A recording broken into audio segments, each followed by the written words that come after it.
Beachside Broadcast, the best foxcasting, either side of the breach.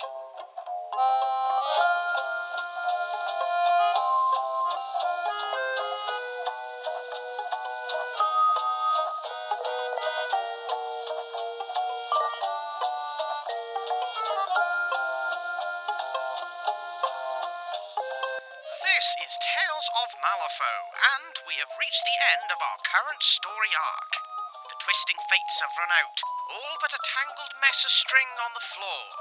I'm not going to try and untangle it, you do it. As we put a full stop to the proceedings of this arc, let us look ahead to the storm of shadows on the horizon, and what it could bring. The Office of the Governor-General has put out a bounty. That's it, listeners. We have another rogue for you to both keep an eye out for and stay away from. A bounty of 5 guild scrip is being offered for the suspected arcanist Rose Crochet. Crochet is a 5'8" woman wearing a pair of goggles, well-worn boots, and a corset. Prior to becoming a wanted felon, Crochet's last job was a mechanic working around the breach. For this reason alone, she should be considered to be very dangerous. We have evidence that she spoke to known Arcanist rebels at her posting.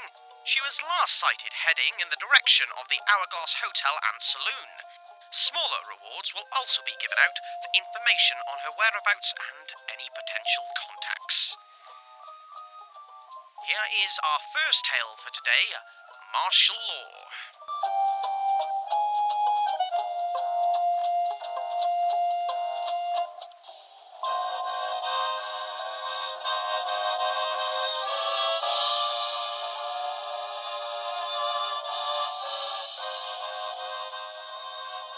Martial Law, January 15th, 115 p.f. Orville Weaver knelt in the dry riverbed. Although mid-January, unseasonable warmth had pushed in from the south, dissipating the thin layer of frost that had settled in the night. Numerous buckles down the front of his grey duster held it wrapped tightly around him, and he began unfastening one after another to afford more freedom of movement as he examined the ashen dirt. His gloved hand broke through the top layer of soil easily, and the clod broke into a loose pile of sand. Upon his hat, a cross between a gentleman's top hat and the more wide-brimmed hats of the cattlemen working the range, rested a set of mechanical goggles, held around the crown by an elastic band. He pulled them over his face, securing them across his brow with the leather side flaps so that no light could interfere with his examination. Glancing quickly to the sky, he worried that he might actually need some additional light due to the thick and ominously dark clouds that had loomed for the past months. They looked ready to unleash a torrent at any moment. Of course, that had been the prevailing thought for weeks, yet the clouds had only released a minute-long drizzle several days earlier. "What do you reckon dried it up?" Luis Hernandez asked as he approached the kneeling investigator. Orville said nothing. He dialed the clockwork mechanism on the goggles, and the gears protruding from the lenses adjusted to bring the grains of sand into clearer focus. Another button dropped a dark blue filter in front of the convex lenses, so that he could see a different spectrum of light upon the grains. Constance Weaver, the commanding guardsman on site, barked, "Step back, Hernandez." A gust of wind picked up, and she held the dark grey hat upon her head lest it blow away, like the sand in Investigator Weaver's open hand.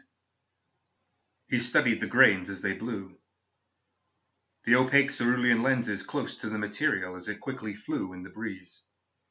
When his gloved palm was free of the sand, he pulled the goggles away from his face and rested them upon the base of his hat once more. He withdrew a narrow wafer of lead from a pocket on his vest and wrote the findings within his log. Constance stepped up from behind. There were more escorts to the investigator, but, like Hernandez, she was anxious to have anything to explain the sudden and severe drought. "Same as Site 3?" she asked. Orville turned toward her and could not hide his frustration. It was startling to see his emotions given the typically stoic demeanor of all the investigators. "'Fraid so," he said. "Volcanism so close to the surface dried it right up. Even if water still stood, there's too much sulfur, hydrogen chloride, and other elements that would make it undrinkable." She didn't understand much of the mumbo-jumbo, but undrinkable was enough. He stood and brushed the grey dust from his knees. As he walked towards the horses, his feet kicked up small clouds. Undrinkable. Like the wells that still produced within Malifaux. Too many toxins from the volcanic upheavals that had struck some weeks past. They had thankfully subsided, but the damage done was far more outreaching than the accompanying quakes that had brought down some buildings or put cracks in the foundations of many more. The investigator mounted, and the guardsmen quickly followed. "We going to Site 5? Constance inquired. Orville nodded. "We'll go to them all. No need to check 'em with the spectrometer, though. They'll all be the same. Let's ride hard and be quick about it. We're looking for water that still runs now." His spurs dug into the flanks of his mount, and they rode a brisk gallop toward the northern mountains, hoping to find decent water coming down. Miners were up there again, cutting blocks of snow and ice and shipping them down to Malifaux. But the caravans could not keep up with the demand of Malifaux's population. Orville Weaver needed to get back to the Enclave by sunset. Lucius Mattison demanded a report. Rose Croshaw turned quickly at the alley between the narrow bank and the Hourglass Hotel and Saloon. She stepped lively through the dirt that stuck to her boots from the bog water that permeated the soil in the boomtown of Hope, near the larger swamp region. She didn't take notice. Her boots were well worn, and the layers of dirt and oil were as much a part of their makeup as the original leather beneath. They were not the fashionable women's boots of the day either. They were men's boots, cut for an adolescent boy most likely, as were her breeches. She hadn't considered wearing a dress in a long time, certainly before she became a steamfitter back home, and she brought none of her more feminine items through the breach some years past. She did still wear the tight corset that had become so fashionable in the day, but it was more because the tight garment offered no loose fabric to get caught in the gears and cogs of the devices she repaired. Someone was following her, she was certain. She had felt someone watch her every move ever since that strange confrontation with Kairis back in November. Even after transferring to Hope, a very remote boomtown far on the outskirts of the Malifaux territories, she hadn't shaken the eyes that always seemed to be upon her every move. A shadow passed overhead, and she ducked against the side of the hourglass and looked quickly up but saw nothing. "Just paranoia," she whispered to herself. "Shake it off." But she couldn't. Coming to the end of the narrow alley, she hid in the shadows behind a large barrel, looking back and forth for whoever might be following. She was off the central road, more out of sight, but that might not be a good thing, she realized. Whoever was after her might be more free to act against her without the fear of witnesses. But that wasn't true either. She had been alone frequently since abandoning her post at the breach and transferring first to Promise and now Hope. She had been alone in her small shack just outside the town. She had been alone in the mine repairing steam mining constructs and elevator mechanisms. Looking back down the alley, there was no movement, no sounds. Nothing in the back of the buildings either, save the outhouses. Paranoia. Nothing was after her. She wondered if it was some odd side effect of her ability that she felt constantly watched or pursued. Perhaps Kairis had not done anything out of the ordinary when they met at the breach either, but the manifestation of fear was a product of her own out-of-control imagination. Rose dismissed the feeling of dread as she stepped out of the shadows.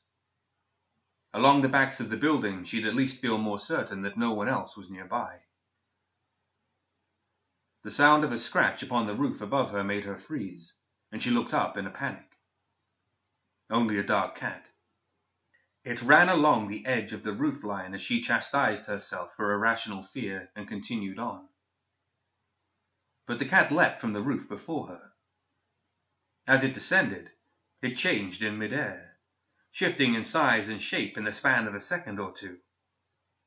It was no longer a black cat, but as it landed it had become a woman just as her foot struck the ground.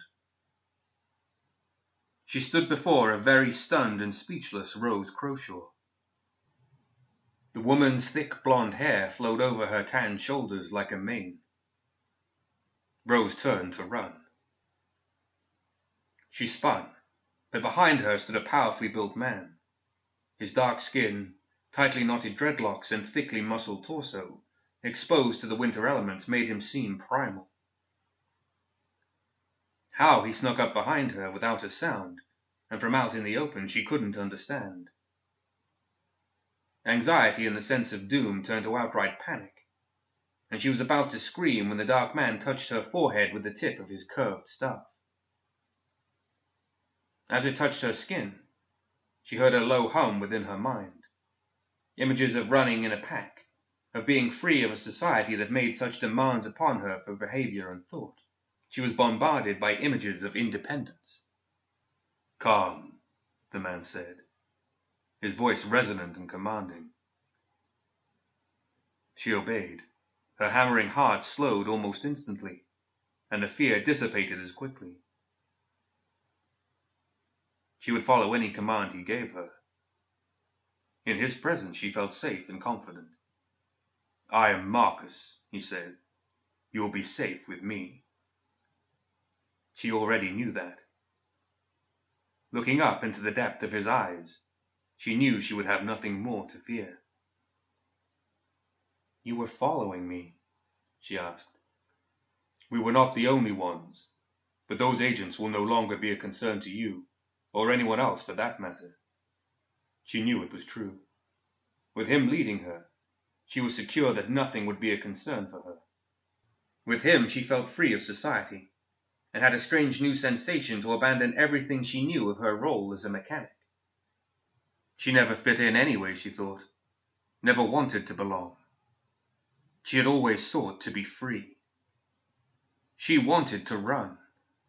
She wanted to run with Marcus and the girl that had been a cat. She wanted to hunt. A strange noise escaped from deep within her throat. Was she purring? Marcus smiled down upon her.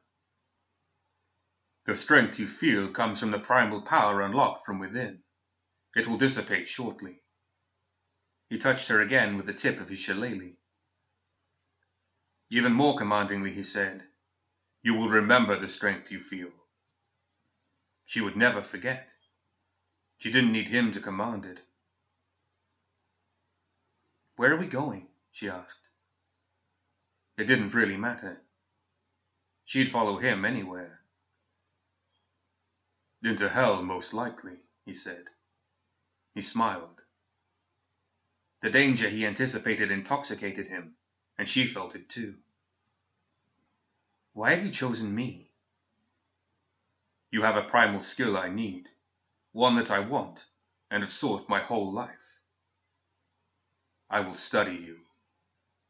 In the hunt." The Governor-General stood against the railing along the balcony adjoining his private study. A crew was busy within, repairing the damage caused by the recent quake, the epicenter of which seemed directly below the mansion. Repairing it again. Of course, the crew was different than the last repair crew that had worked on his study. Strange happenings seemed to befall any crew that worked within the mansion. The governor himself assured this crew that he would assign his personal guard to them once their work was complete, to escort them to their next assignment. When asked about their next assignment, however, he merely responded that the details were still being worked out. Various guild investigators stood behind him, ready to report their findings as he commanded. His secretary, Lucius, remained in the shadow to his right. Orville Weaver began.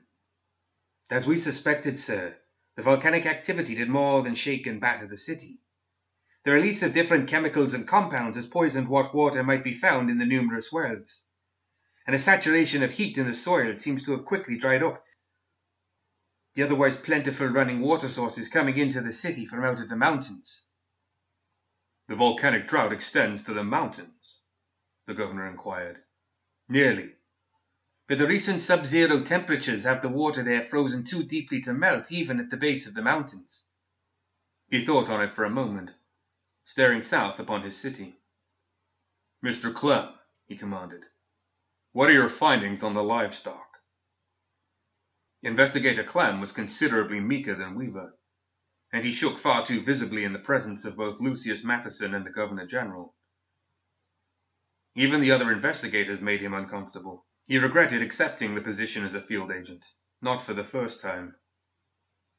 He also wondered how he'd been assigned the task of investigating the strange occurrences that had befallen the numerous ranches outlying the city. He mustered what courage he could.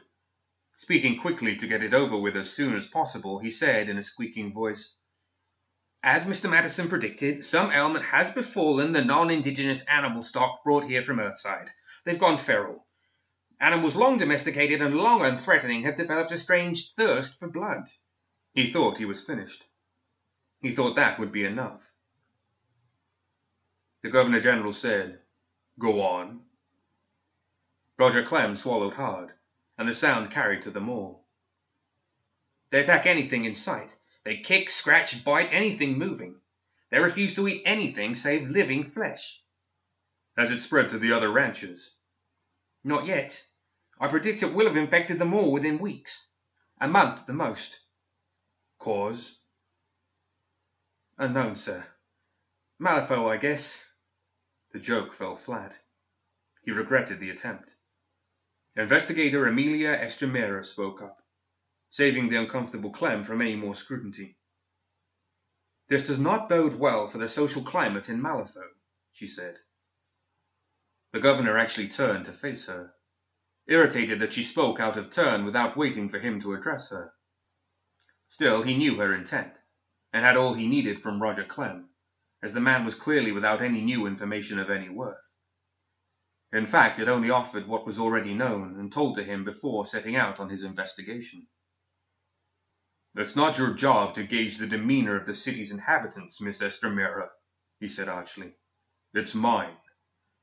Sorry, sir, she said, suddenly timid. Make your report, he commanded. The plague continues to spread. It's moved beyond the quarantine zone, beyond the slum district as well. Although it's not as potent as the initial outbreak in early fall, there are no known survivors that have contracted the illness.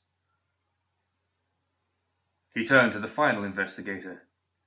Gerald Stevens said, Several groups have formed various coalitions around the city and have openly engaged in rebellious activities. Known affiliations? None, sir. None that have been discovered, and I interrogated several rigorously. I believe they are independently organized groups, raising an insurgence to protest the decline of safety and living conditions. There will be connections to the Arcanists, possibly resurrectionists as well. Continue probing. Of course, sir, Stevens said, though he did not believe he would find any such connections. Part of the rhetoric of several of these rebellious groups is to immediately abandon their homestead here in Malifaux. Hundreds have already done so. Given the casualties of the plague, the death toll of their own violent protests, and the fear of the rising drought and famine, we predict a sharp decline in the population. Save the initial criminals assigned work duty here as well as others refused travel visas, the growth of the rebellious parties seems to have infiltrated most walks of life.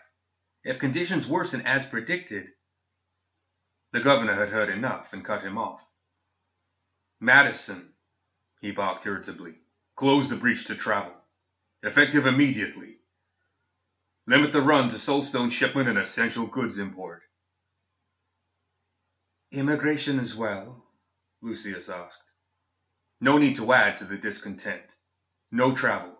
No immigration. Double the guardsman's watch duty. It's time to declare martial law. No one moves within the city save essential duties your office will approve. It will require some time to implement such drastic changes. You have no time, Mr. Madison. You'll enact my edict immediately. Spare no time, no manpower. See that it's handled. Lucius nodded. He would get it done. He never failed. You're all dismissed, he said, and turned back to the city in the valley below him. They each filed out, with Lucius at the end. When they had gone, he smiled, and his grip upon the railing tightened. Even better than planned, he whispered. Even better than planned. One construction worker just beyond the open door thought he heard the governor chuckling.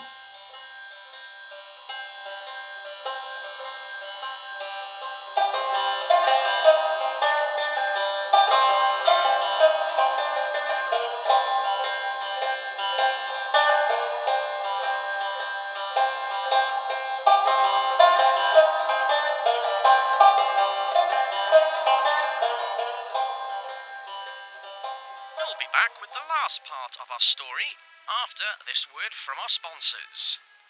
Your coin purse will not be able to repel value of this magnitude. The only traps at James Liver Chomping Johnson's hunting supply hut is our wide range of poaching aids and tools. In addition to the top-of-the-line and second-hand rifles and boomsticks, we carry tents, rations and pretty much everything apart from the game itself. At close range, you won't be able to last long against our prices and knowledgeable staff. This month, we have a brand new range of traps in to suit everyone's needs, right down to the novice hunter. Simple trap wire, we got that, just mind your fingers on it. Heavy bear traps or a DIY wooden trap for the more hands-on huntsman. Make us a good offer, and we may even let you in on a few of the moving ones we found lying around. James Liver Chomping and Johnson's Hunting Supply Hut. We're clamping down on costs. Rounding off the episode and the story with the revelation of the beast within.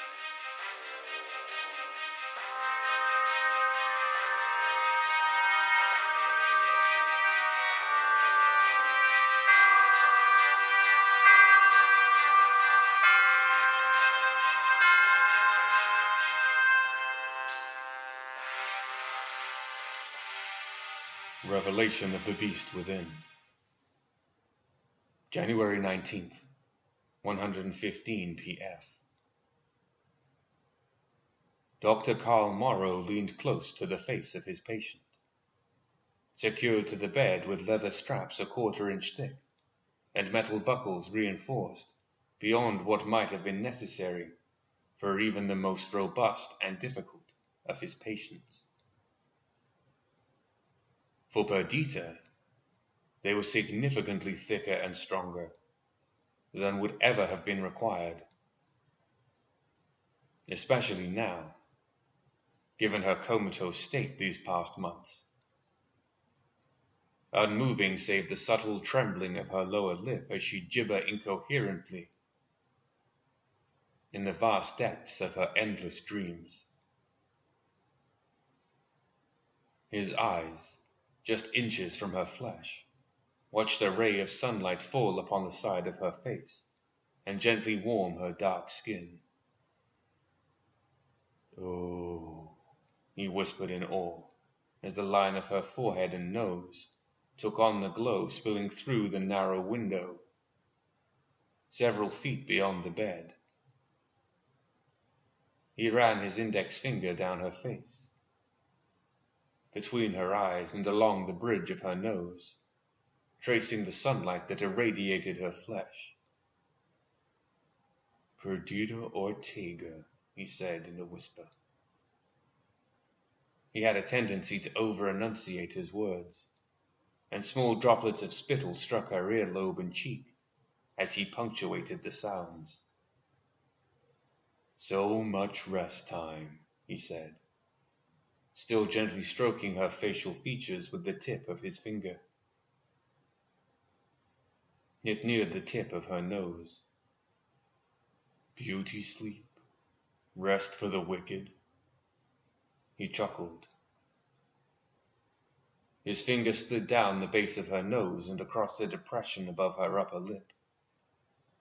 "You've had both, dearest. More beautiful than any might desire." more wicked too. His fingers traced the contour of her lips. We're all wicked, aren't we? His fingers tapped their way back up her face, striking with each word as he quietly said, "The monster's hidden here." And with the final word, he tapped her forehead. "All those little monsters trapped in here. Busy, busy, busy. All the monsters in here."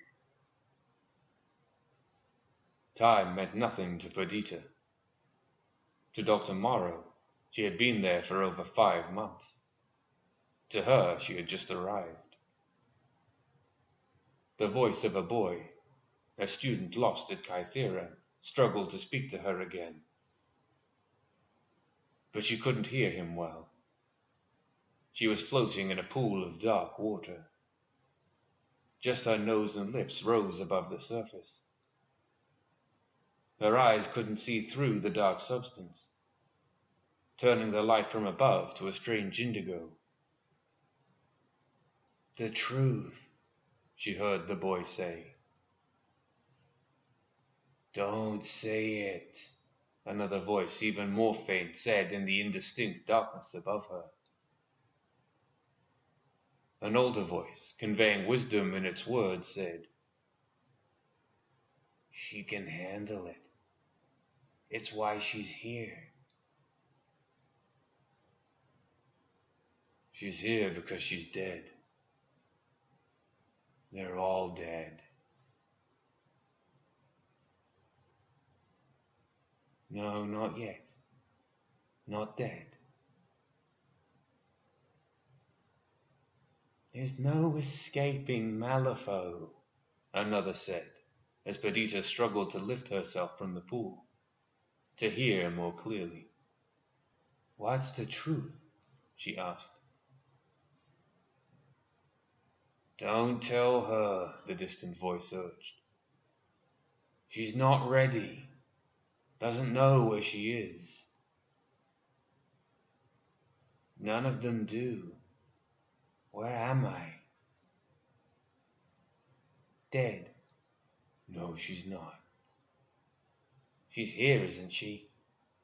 "Not exactly." "Then where is she?" "I'm telling you, she's dead." "What's the truth?"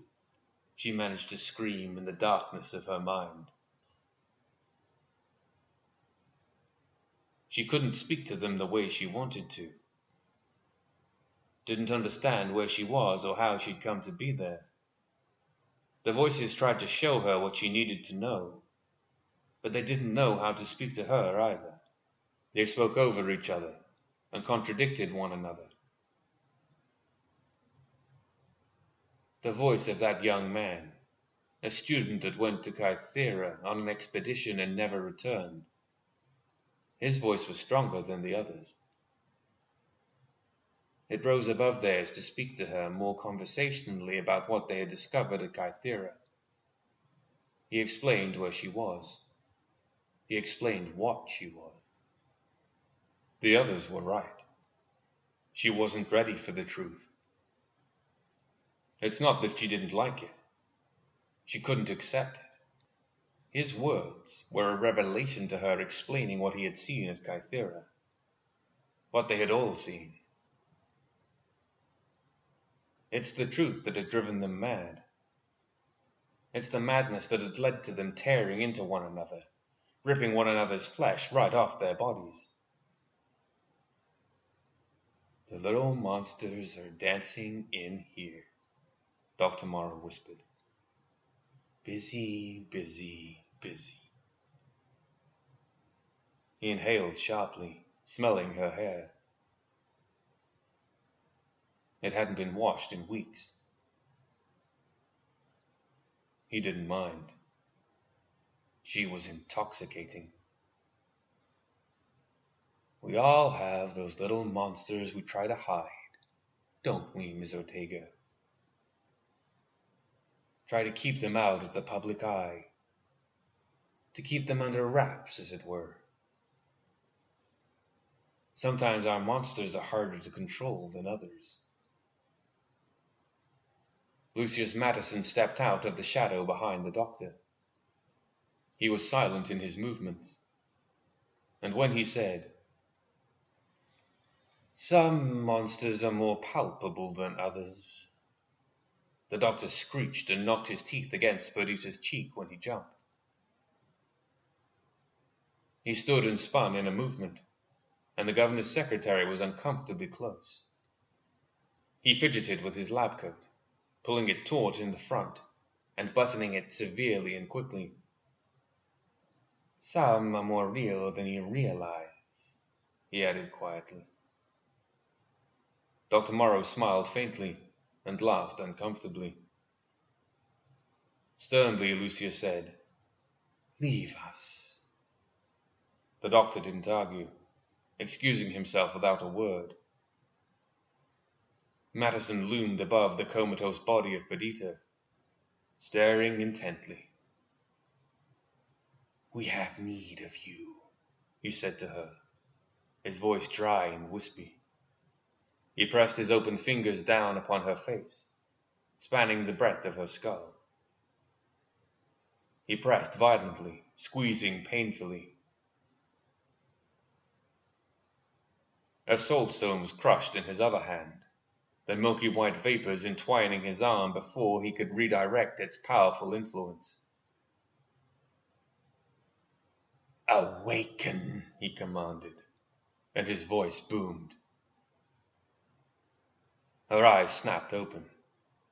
The orbs were ashen gray, dull, reflecting no light, though thin bands of silver and purple swirled in their depths, as if they were dark pools without end. Far from the city where the red cage had fallen those many months ago, tearing a rift in the fabric separating this world from the ether, releasing the purple wave that had become known as the event, and left her asleep to the world. A cry came up from the unexplored depths of the hole that stretched for miles beyond the point of impact. It was angry and shrill and foreign to all people that had ever walked upon Malifaux's soil. The beast flew out of the pit on wings that stretched wide on thin membranes of flesh stretched beyond long bony fingers that protruded beyond the reptilian in barbed hooks. Its body stretched longer than a full-grown stallion, but it was more like a great panther. It screeched again. Though too far away for her to hear, Perdita jerked upright, pulling at the straps holding her down. "It's coming for me," she said.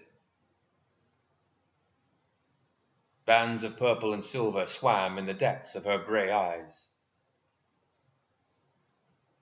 The creature shrieked again. Purple and silver bands crisscrossed through its ashen eyes. It knew where she was. It could find her anywhere. With a snap of its wings, it caught a draft, ascending on a course that led straight for Perdita.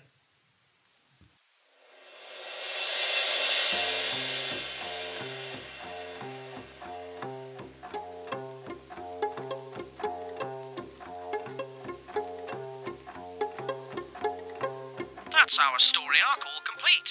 Thank you for keeping your arms and legs firmly inside the carriage for the duration of the storytelling. Please now leave by your nearest available exit as directed by our friendly staff.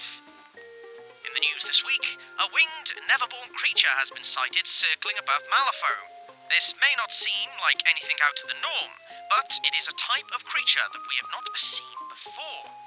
It does share a few characteristics with the native Nephilim: purple or blue-toned skin, horns, wings, etc., but it differs in other crucial areas. It attacks alone, zooming down from out of the sky and taking off again, just as quickly. Onlookers have said it reminds them of a panther or some kind of really angry, ugly horse. Not content with picking off a few caravans coming into the city, a beast last week attacked a market on Brick Lane. The Brick Lane stalls are famed for selling items brought back from old Nevermorn tombs. This creature thrashed about, knocking over stalls before being chased off by guardsmen. Keep your ears peeled for its cry, everybody. Caution is being advised. Don't forget to join us next time, listeners, when we'll be venturing onto a brand new story. And remember, bad things happen.